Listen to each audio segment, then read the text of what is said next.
오늘은 참된 회개의 첫 번째 돌이키고 돌이키라라는 제목으로 하나님 말씀을 같이 묵상해 보기를 원합니다. 시대마다 하나님은 영적인 부흥을 일으키시죠. 그런데 항상 어느 시대나 부흥이 올 때마다 일어나는 부흥의 전조 징후가 있는데 그 징후는 바로 회개죠. 회개. 모든 부흥이 왔던 각성의 시대와 영적인 부흥의 시기를 보면 하나님은 어떤 한 말씀의 사람을 사용하시고 일으키셔서 우리의 잘못된 죄가 무엇인지를 말씀을 통해 강단의 회복을 통해서 선포되게 하시고, 그 말씀을 듣고 하나님의 뜻을 깨달은 하나님의 백성들은 떼굴떼굴 구르며 또 제단과 교회 앞에 무릎을 꿇고 참여하는 참여의 역사가 일어났던 것을 볼 수가 있습니다. 그런데 그 회개 시간이 길어지고 또 우리 내면이 정직해지고 그 영이 살아나게 되면 그때 하나님의 거룩한 임재가 일어나고 그 두려운 영광을 보면서 자신들의 잘못을 돌이키고 영적인 길로 바로 서게 되는 것을 성경에서는, 기독교 역사에서는 부흥이다라고 이야기하죠. 과거 영적 대각성의 부흥운동을 주도했던 종교개혁 이후에 하나의 섹트가 있죠. 그 섹트를 우리는 청교도, 퓨리탄이라고 합니다. 이 청교도는 마치 바다에 비하면 작은 지류요 개울물에 불과했지만 이들이 일으켰던 하나님의 나라의 운동은 매우 특별해서 오늘날까지도 우리에게 많은 거룩한 영향력을 끼치고 있는 것을 보게 됩니다.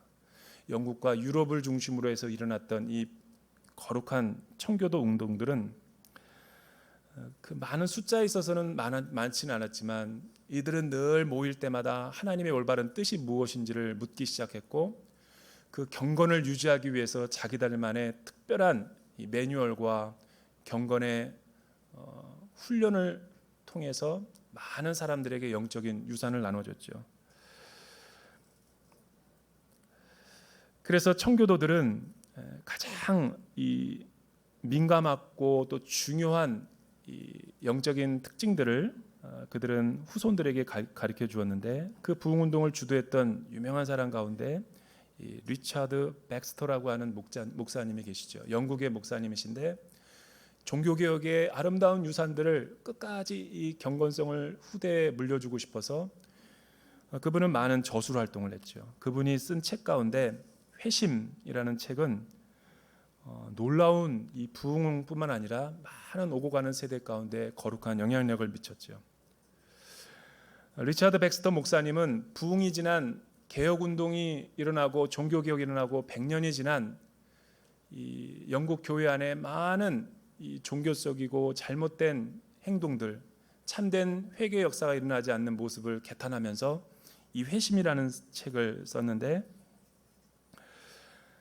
이 책에 따르면 많은 교회 안의 성도들이라 할지라도 참된 회개의 의미를 모르고 신앙생활하는 사람들이 많이 있을 때마다 일어나는 징후가 바로 사회 변화가 일어나지 않는 거죠. 교회는 많이 늘어나고 성도 수들은 많이 모이고 십자가는 많이 있음에도 불구하고 참된 이 사회의 변혁과 개혁이 일어나지 않는다라는 특징을 깨닫고, 교회 안에 많은 성도들을 깨우기 위해서 7가지 특징을 가르쳤는데 그것이 바로 유명한 회심이라는 책이에요. 온누리교회 이재훈 목사님이 참고 도서를 주신 이 회심이라는 책에 이제 앞으로 길라잡이를 통해서 앞으로 7주 동안 우리가 회개에 대해서, 참된 회개의 열매가 무엇인지를 한번 깨달아보는 시간을 가지려고 합니다. 오늘날 교회 안에, 한국 교회도 예외는 아니죠. 교회는 많지만, 성도 수는 많지만 왜 사회가 이렇게 골마 터지고 많은 문제가 일어나고 심지어는 교회 안에 성도들조차도 죄의 홍수의 물을 먹고 살아가고 있을까? 어떻게 보면 이 교회가, 시대가 이렇게 어렵고 이 나라 민족이 어려운 것은 세상의 탓은 아니죠. 세상은 원래부터 그렇기 때문에. 그러나 이 시대가 어둡고 이 시대가 타락할수록 어두운 밤에 작은 성냥을 하나 켰을 때 빛이 비치면 더 밝게 비치듯이 참된 교회와 참된 하나님의 성도들이 이 땅에 올바른 경건 생활을 하고 있다면 이 시대는 더 어두우면 어두울수록 이 교회의 음성을 듣게 되죠. 그래서 교회는 세상의 희망이다라는 슬로건을 내걸게 된 이유가 바로 그런 이유 때문이죠. 그러나 지금 우리나라 사회는 그런 분위기는 아니에요. 교회 안팎에서 밀려오는 많은 도전 가운데 교회가 그 지탄의 중심에 서 있고 하나님의 백성들이 그 역사의 한복판에서 어려움을 당하고 있는 거죠. 저는 대한민국의 역사의 위기는 교회의 위기라고 생각합니다. 그러면 우리 그리스도인들과 교회의 위기는 뭔가? 구원을 받은 하나님의 백성들이 이 교회와 이 복음에 대한 의미를 모르고 회심에 대한 참된 의미를 모른 채 우리가 잘못된 신앙생활을 하고 있기 때문이 아닌가. 리차드 백스터의 목사님의 말을 인용해서 한번 우리의 내면의 세계를 살펴볼 필요가 있는 것이죠. 한국 교회는 많은 부흥을 경험했고 교회가 얼마나 많이 성장하고 세계 유래를 찾아볼 수 없을 만큼 축복을 받았는지 몰라요. 하지만 내가 믿고 있는 이 나의 신앙생활을 점검해 보면 믿음이라는 방석 위에 앉아서 꽃방석에 앉아서 구원받은 것에 자족하면서 만족하며 살았지 개인주의적인 구원만을 만족했지 자기가 구원받았다라는 것에만 자족하며 살았지 행함도 없었고 구원의 열매도 나타나지 않았고 사회에 거룩한 인플루언스도 없었죠. 교회 안에는 이로 인해서 많은 변질된 복음과 시간이 지나가면서 가슴이 식어지고 차가지면서 물질적인 번영과 또 기복적인 신앙과 현세적인 축복만을 강조하는 교회 운동이 일어났고 잘 되는 것은 축복이요 어려워지는 것은 하나님의 저주라는 잘못된 이원론적인 도식이 우리 사회 곳곳에 무의식적으로 우리 가운데 있는 것을 보게 돼요. 좋은 대학 들어가면 하나님의 축복이요 재수를 하고 삼수를 하면 우리 자녀는 우리 가정은 복을 받지 못했다. 사업에 성공하면 많은 사람들의 축복을 받은 것이고 사업을 실패하면 나는 하나님의 축복을 받지 못했다라는 잘못된 신앙의 관념들을 가지고 살아가게 된 것이죠. 그러나 성경은 고난은 축복도 아니고 저주도 아니고 하나님은 고난을 통해서도 우리를 복 주시는 경우가 있죠. 그래서 하나님의 고난을 통해서 어떻게 보면 우리가 하나님을 올바로 알게 되는 하나님의 능력을 알게 되는 시간을 우리는 갖게 되는 것이죠. 또 반대로 어떤 사람은 축복을 받지 말아야 될 때 축복을 받았기 때문에 그 물질 때문에 하나님을 버리고 신앙을 버리고 떠나는 경우도 있었죠. 따라서 고난은 하나님의 신비인 거예요. 믿음 안에서 우리가 그 고난을 가지고 하나님 앞에 나아가면 하나님은 형통의 삶을 살아가게 하시는 것을 알 수가 있는 것이죠. 어떤 사람은 이 어려움을 신비주의로 도피해보고자 또 교회 밖에서 이런 여러 가지 영적인 체험들을 강조하면서 살아가기도 하죠. 그로 인해서 우리 교회가 몸살을 앓고 있는 거예요. 여러분 기독교 역사 가운데서 항상 이단들이 발흥할 때는 특징이 있었어요. 교회와 강단에 복음이 선포되지 않고 회심과 십자가의 복음이 선포되지 않을 때마다 반드시 이단들이 우후죽순 일어나서 교회와 성도들을 미혹하게 했던 것이 기독교 2000년의 역사예요. 오늘날 우리 교회가 이렇게 힘든 것은 어떻게 보면 올바른 복음의 의미와 구원이 강단에서 선포되지 않았기 때문에 교회 와가지고 달콤한 솜사탕과 설탕물만 마셨지 참된 생명수를 마시지 못했기 때문에 우리 안에 이런 영적인 독소가 있지 않을까. 이런 의미에서 본다면 리차드 백스터 목사님의 그 청교도적인 설교의 말씀은 우리에게 주는 메시지가 상당히 큰 거예요. 반쪽짜리 복음을 믿고 우리는 신앙생활을 하고 있을지도 모르는 것이죠.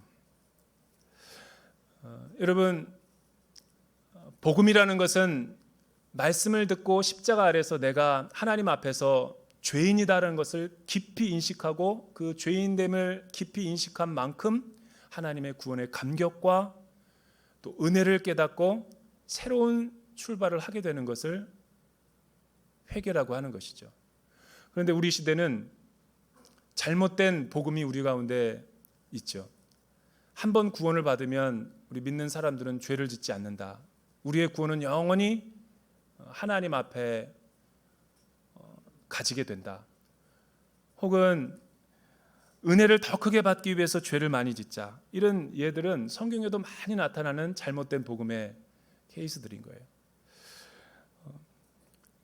그러니까 우리는 거듭남과 십자가의 의미를 제대로 모르고 신앙생활을 함으로 인해서 많은 어려움에 빠지게 된 것이죠.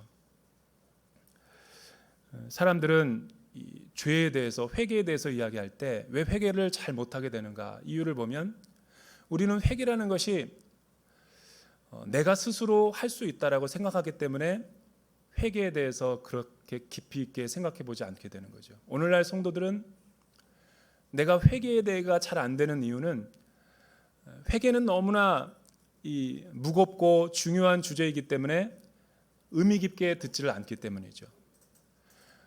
그렇기 때문에 우리는 회개를 내가 언제든지 내 스스로 할 수 있다라는 착각 속에 빠져서 회개를 성령의 역사라고 인식하지 않으면서부터 입술로만 회개하고 입술로만 하나님 앞에 믿는다라고 하고 행함까지 이르게 되지 않는 이런 명목상의 그리스도인들과 형식적인 그리스도인들이 많이 모이게 되면서 교회는 힘을 잃어버리고 능력을 잃어버리게 된 것이죠.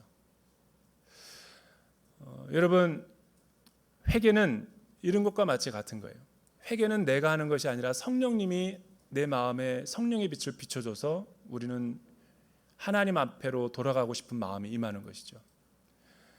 그래서 하나님은 또 나의 자유의지인 믿음의 선택을 통해서 하나님께로 나아가게 하는 것이죠. 또 이로 인해서 나의 선한 행실을 통해 그것이 변화가 된 많은 영향력을 통해서 이 세상과 사회는 변화될 수 있는 거예요. 그래서 저는 초로 비유하고 싶어요. 초. 그리스도인들이 예수 믿고 복음을 듣고 죄를 깨닫고 거듭나고 십자가의 삶을 살아가게 되는 과정을 이렇게 해석할 수 있는 것이죠. 그것은 마치 초가 있고 빛이 있다면 성냥불을 탁 켜서 초에다 붙이면 불이 붙고 그 불로 인해서 빛이 발산하게 되는 거예요. 초가 나 자신의 믿음과 자유의지의 선택이라면 빛은 나의 회개의 결과죠. 그러나 나의 믿음과 나의 죄에 대한 회개는 내가 스스로 할 수 있는 것이 아니죠. 하나님이 스파크를 일으켜주지 않으면 내가 회개하고 싶은 마음이 들지 않는 것과 같은 거예요. 그러니까 이런 세 가지의 어떤 역학을 우리가 잘 이해해야지만이 참된 회개의 열매에 이를 수 있다는 거예요. 청교도 영성에 깊은 영향을 받았던 아더 핑크 목사님이라는 분이 계시는데, 그분은 유명한 부흥사요 또 말씀 강해자로 유명하죠. 그분이 어느 날 부흥 사경회를 떠나는데 거대한 이 배를 타고 이제 대륙으로 건너가야 됐었어요. 그 배에서 복음을 전하기 위해서 회개의 메시지와 피 묻은 그리스도의 십자가를 전하기 위해서 많은 사람들을 복음 전도했죠. 도박하는 사람들, 술주정꾼들, 무역하는 상인들, 귀족들, 샴페인을 마시는 많은 그 상류층의 사람들. 핑크 목사님이 복음을 전했을 때 그들은 조롱하고 비난하고 손가락질을 했죠. 하나님이 어디 있냐고. 그러나 그 배가 좌초될 위기에 처하고 거대한 폭풍 가운데 휘말려 가지고 선장은 이렇게 말하죠. 여러분들이 가진 모든 물건들을 배 아래다가 던지십시오. 이 배는 난파될 위기가 있습니다. 그러자 많은 사람들이 통곡하며 울기 시작했다 그래요.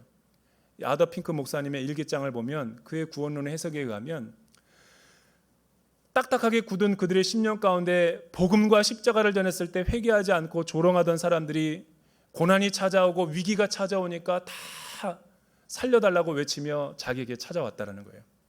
그때 자기는 회개 기도를 요청했고 그들은 모두가 다 회심을 경험했다 그래요.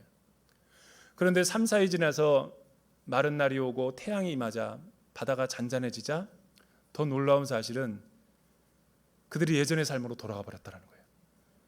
여전히 화투치고 있고 술 취해 있고 욕짓거리를 하고 또 성경 말씀을 제시했을 때 자신을 비난하는 모습 보면서 우리는 전적인 타락과 부패가 무늬만 바뀌어서는 안 된다는 거예요. 철저하게 하나님의 망치와 같은 말씀으로, 불과 같은 성령의 불로 내 육체의 소욕과 죄성이 태워지지 않으면 우리는 뼛속까지 세상에 물든 이 죄의 경향과 이 나의 원죄가 있기 때문에 이 어떤 무드가 되면 어떤 이런 것들이 자연스럽게 다시 일어나게 된다는 거예요. 양육과 제자 훈련을 통해서, 아울리치를 통해서 얼마나 많은 은혜를 받았어요. 받은 은혜가 며칠 가지 않고 가정에서, 직장에서, 인간관계에서 헛되이 쏟아버리는 이유가 무엇입니까? 우리가 진짜 은혜를 받은 것이 맞는가? 저는 오늘 말씀을 통해서 한국 교회의 현실을 다시 한번 돌아보고 참된 회개란 무엇인지, 어떤 참된 회개는 구원의 요소를 필요로 하는지 살펴보기를 원합니다. 오늘 우리가 읽은 말씀 33장 11절 우리 같이 한번 읽어볼까요? 시작. 그러니 그들에게 말하여라. 네.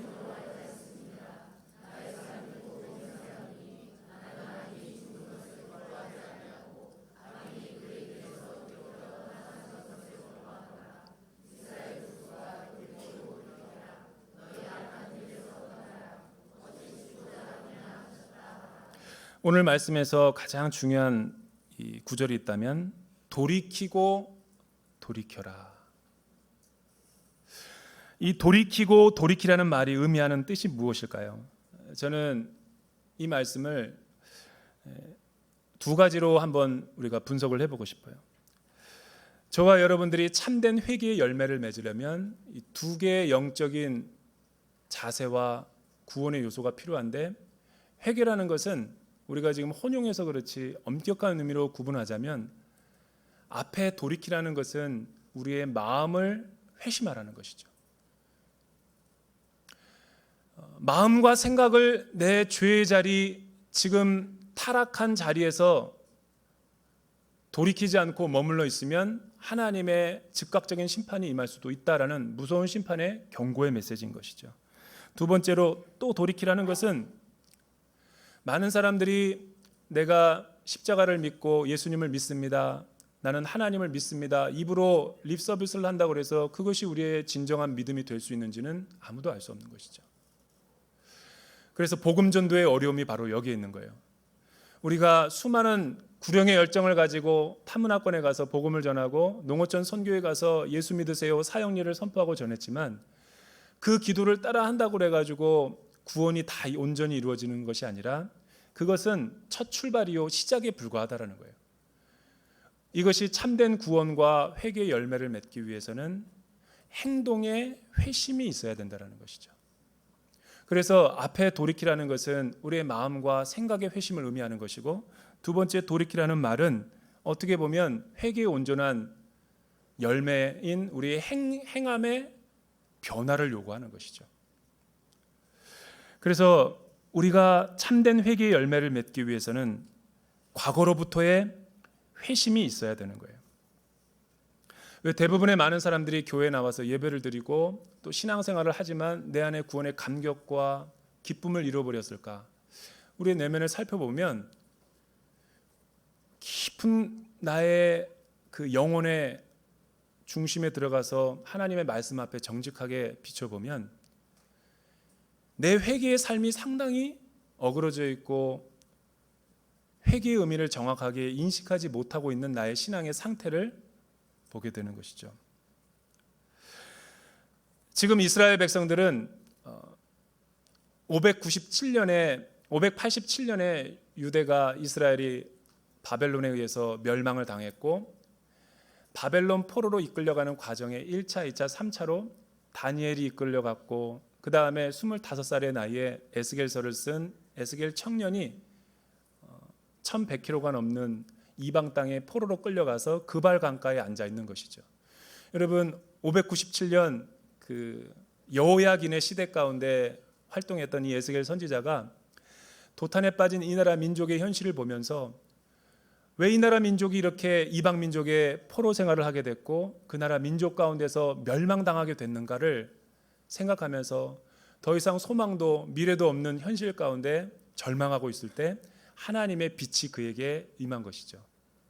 그래서 에스겔의 성서가 쓰여지게 된 것이고, 그 에스겔서의 내용은 이런 거예요. 1장서부터 32장까지는 그들이 왜 하나님의 심판을 받을 수밖에 없게 되는지, 그들의 죄악이 낱낱이 드러나는 1장서부터 32장이 있고, 그러나 우리가 읽은 이 33장서부터의 48장까지의 내용은 하나님의 본심은 이스라엘을 멸망시키고 자기 민족을 죽이기 위해서가 아니라는 것을 깨닫게 하기 위해서 회복과 미래에 대한 소망의 메시지를 주는 분수령이 되는 것이 이 11절에 있는 메시지예요.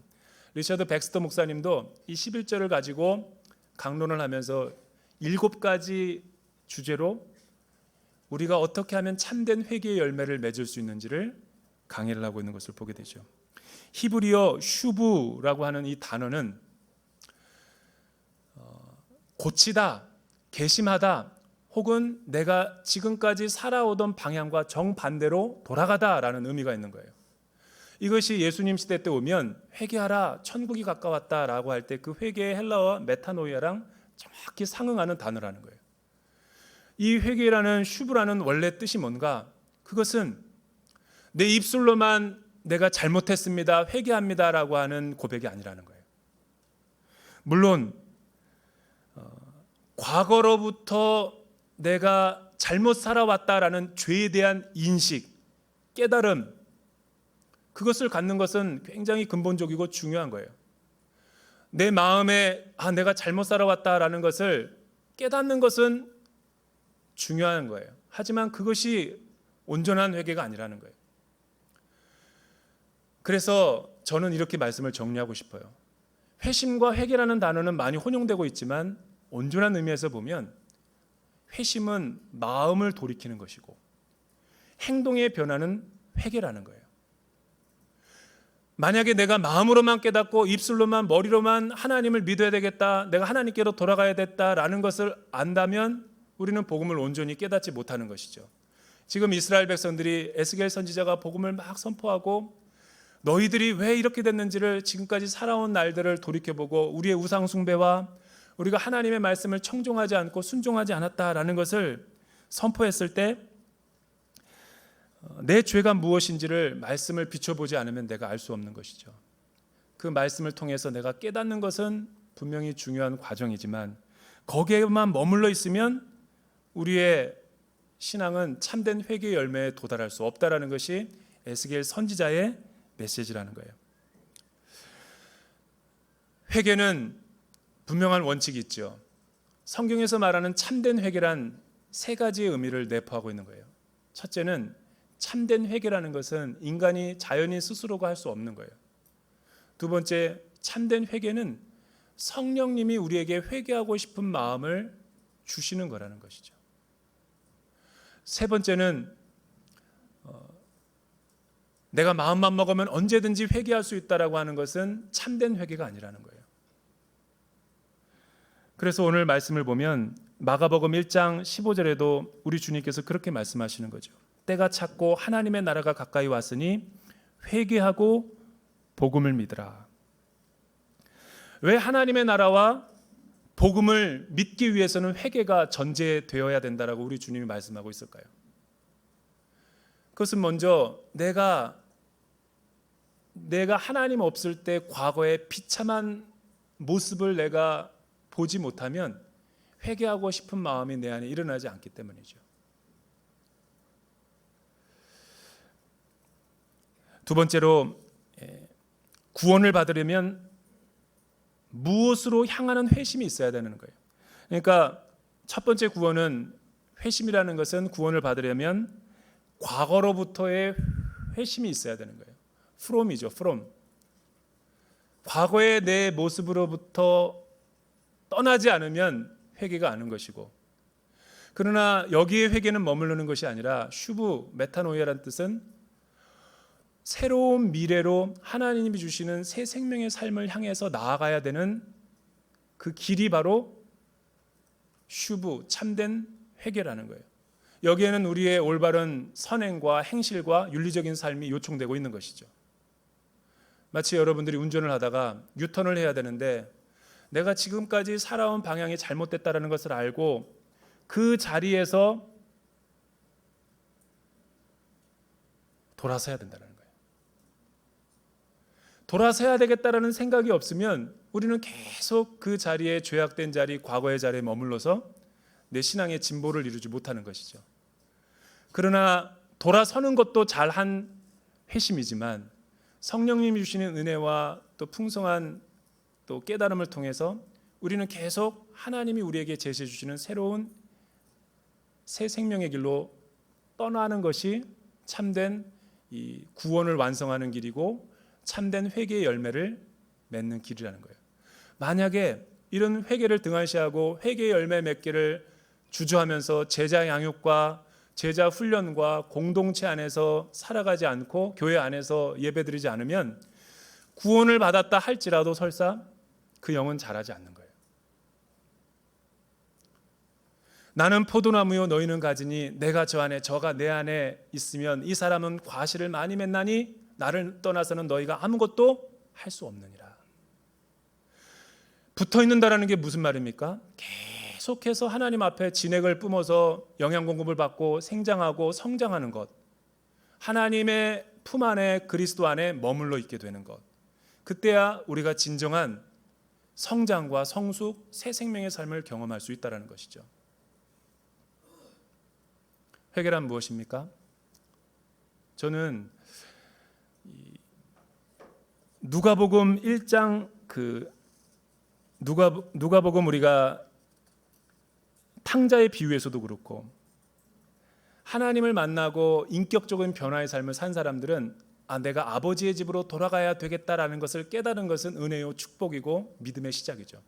그러나 만약 그 생각에만 머무르고 슈브하면서 일어나서 달려가지 않고 아버지께로 나아가는 행동이 없었다면 그는 진정한 구원을 이룰 수 없었던 거예요. 세리도 자기의 불의한 토색과 남의 것들을, 민족의 여러 가지 어려움들을 자기가 상처를 주고 피해를 입혔다라는 것을 예수 믿고 깨닫게 되자 오늘서부터 거룩한 삶을 살겠습니다라고 결정한 게 아니에요. 그것은 시작이죠. 누군가의 것을 내가 토색하고 상처를 주었다면 4배를 더 갚겠습니다. 그리고 자신의 모든 것을 버려두고 우리 주님을 쫓았던 그의 결단과 헌신이 그의 구원의 완성, 참된 회개의 열매를 이뤘던 것이죠. 세례 요한이 요단강가에서 회개의 세례를 베풀었을 때 수많은 사람들이 그에게로 몰려와서 회심을 경험했어요. 그러나 남의 옷을 빼앗은 사람, 남의 물건을 도적질한 사람들이 다 회개하면서 자신의 것들을 피해자에게 보상하는 행동이 뒤따랐던 것이죠.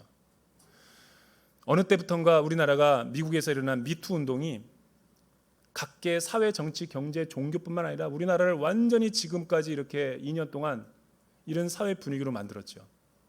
저는 미투 운동이 굉장한 우리 가운데 참된 회개가 무엇인지를 깨닫게 하는 하나님의 모티브라고 봐요. 입술로만 회개한다라는 것이 진정한 회개가 아니죠. 왜 그 우리나라에서 미투 운동을 일으켰던 첫 주창자가 저는 신문에서 밝혔던 그 내용을 읽고 너무나 많이 공감을 했어요. 자기는 회개했다라고 하면서 마음대로 살지만 피해자는 고통당하고 있는데 많은 사람들에게 회개했다고 자랑하며 살아가는 그 사람들의 모습, 그는 회개가 아니죠. 왜냐하면 회개는 피해자에게 고백하는 게 회개죠. 일본과 한일 관계가 왜 이렇게 경색됐습니까? 일본을 보면 우리가 이해할 수 없어요. 똑같은 상황이었던 독일을 봐야지 이해가 돼요. 네, 지난주 신문을 보면서 독일과 일본은 똑같은 2차 세계대전 전범 국가임에도 불구하고 태도가 너무 달라요. 폴란드나 이스라엘이 지난주에도 우리에게 생각해보니까 배상이 너무 적다 그래서 독일에게 요구를 했대요. 독일 정부가 생각하겠다고. 이스라엘이 지금도 피해 보상을 요구하면 다 폭스바겐 거 다 갖다 줘요. 끝까지 책임지는 거. 일본은 달라요. 자기들은 회개한다 그래요. 자기는 계산이 다 끝났다 그래요. 그러나 당사자들은 고통을 당하고 있어요. 위안부 할머니들은 하나도 치유되지 않았대. 이거는 회개가 아니죠. 교회도 마찬가지라는 거예요. 하나님을 믿는 사람들의 왜 참된 회심과 회개의 열매가 나타나지 않는가? 그거는 입술로만 우리가 회개하기 때문에 그런 거예요. 행함이 없는 것이죠. 제가 예전에 유튜브에서 누가 간증 집회 한다고 그래가지고 나보고 보라고 그래서 봤는데, 우리가 잘 아는 사람이에요. 이름만 대면. 전 세계를 돌아다니면서 이렇게 간증을 하고 다녀요. 그 사람이 엄청난 우리나라에 악행을 저질렀던 사람이에요. 근데 기독교에 귀의해가지고 예수 믿고 목사 됐대요. 감옥에서 결혼도 했대요. 그런데 일본에서 도둑질을 하다가 잡혔대요. 또 한국에 와서 풀려났는데 또 한국에서도 도둑질하다가 또 걸렸대요. 신문기자가 인터뷰를 했더라고요. 왜 당신같이 이렇게 귀하고 새로운 삶을 시작하면서 뭐가 어려워서 그렇게 도둑질했습니까? 그랬더니 나는 그 내용이 잊혀지지가 않아요. 선교비가 부족했습니다. 자기가 하려고 하는 선교비를 이루기 위해서 그렇게 했다. 그러니까 나는 그 메타노이아가 뭔가, 나는 이렇게 살면 안 된다, 하나님을 믿어야 되겠다라는 생각까지는 좋은 거죠. 그거는 성령님의 역사죠. 나는 그것까지 부정하고 싶진 않아요. 구원은 칭의와 성화로 구성이 되는데, 칭의는 우리가 할 수 있는 게 아무것도 없는 거예요. 복음 전하고 거기에 반응하면 예수 믿게 되는 거죠. 그러나 그 칭의는 있는 모습 그대로 오는 거예요. 과거에 무슨 죄가 있더라도 우리가 할 수 있는 것이 없어요. 하지만 그 은혜를 받은 사람들은 있는 모습 그대로 살면 안 돼요. 술과 담배를 끊어야 되고, 과거의 악덕과 부도덕한 일들을 유턴하지 않으면 변화가 안 일어나는 거죠. 예수 믿고 은혜 받았다 그래가지고 여러분들이 양육 안 받고 훈련 안 받고 공동체 순모임 안 나가면 성장이 없는 거죠. 그래서 동전의 양면처럼 과거로부터 떠나는 것이 회개이며, 미래로 향하면서 계속적으로 지속적으로 변화되어 가는 회개가 고쳐나가는 것이 참된 회개의 열매를 가져온다는 거예요. 돌이키고 돌이키라. 한국교회는 지금 심각한 위기에 있죠. 입술로만 믿고 입술로만 예배드리고 입술로만 회개한다는 사람이 많기 때문에 그런 회개는 진정한 변화를 가져오지 못해요. 저는 대전 온누리교회가 이 위기에 처한 한국교회에 희망을 주고 소망을 주는 교회가 되기를 주님의 이름으로 축복합니다. 기도하겠습니다. 사랑하는 주님, 예수 그리스도의 십자가의 피로, 공로로 우리가 새 사람이 되었고, 과거를 떠나 새로운 약속의 언약 가운데서 하나님의 백성으로 살아가고 있습니다. 그러나 오늘은 교회 아니나 교회 밖이나 차이가 별로 없고, 하나님을 믿는 사람들이 더 많은 죄에 노출이 되어서 고통을 주고 있습니다. 하나님, 우리가 겉옷을 찢는 것이 아니라 가슴을 찢는 회개의 열매에 이르게 하여 주시옵소서. 예수님의 이름으로 기도드립니다.